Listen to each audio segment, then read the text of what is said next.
sing, wake up now, praise his name, yeah, 'cause he's worthy of all praise. I sing, hallelujah,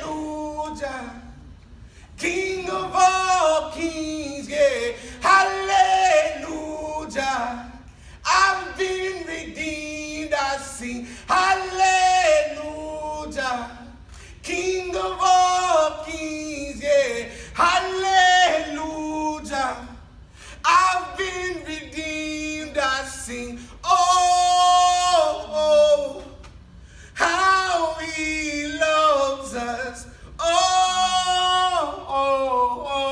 how he loves us, oh, how he loves us, oh.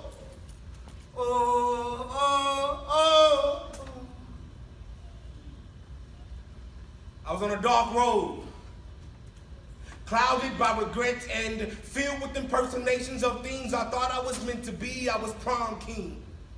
To the outside world, I was still the same Will, bruised by pigments.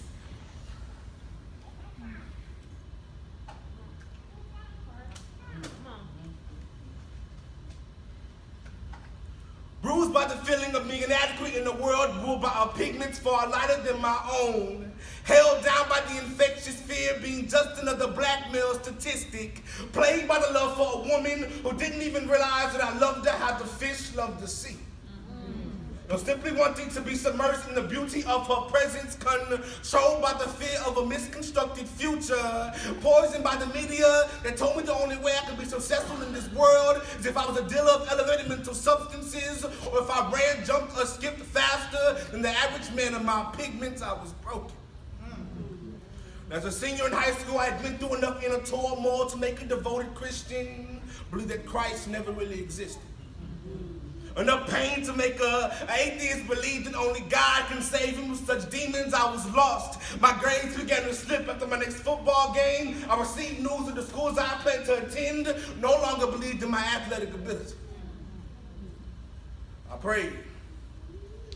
But anger took over my thoughts like a subconscious tsunami, and tears took over my eyelids. I say tears took over my eyelids, like those of the mothers of every innocent black child who has ever been suspected and shot down for simply living while black. And as I was on my knees, your war filled my lungs like daggers from the world's greatest archery, and your pain filled my heart like a Category 5 hurricane, and your regret filled my spirit like an American soldier faced with killing a child of ISIS.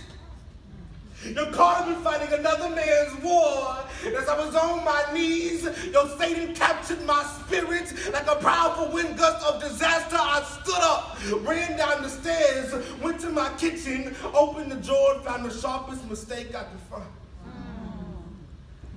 The next day I showed up to school with the mistake in my backpack, a look of horror, and a mindset of destruction. It was time for chapel. And as the preachers began to preach, I became more and more disconnected from my own God-given talents. And as the singers began to sing, I became more and more disconnected from who I really was. And as their words became too difficult for me to bear, I stood up, ran down the stairs, cut the corner, spotted the bathroom, and ran straight into the scene of my very own horror story. It was dark. The world became gray. I went to the mirror. I wiped the tears filled with self-pity away from my eyes. I took a deep breath, reached into my backpack, pulled out the mistake, and just as I was about to put the sharp object against my shivering throat, I heard a voice from heaven say, "You got a decision to make. See, the victory or defeat, struggle or beat, sympathy or strength, heaven or eternal heat." And then I felt the spirit of Jesus with the power of an atomic bomb. I stood up, threw the mistake at the ground, and prayed and shouted until words would no longer drip from my lips. I then stood up, I wiped my face with my shirt, and I went back to chapel. shelter.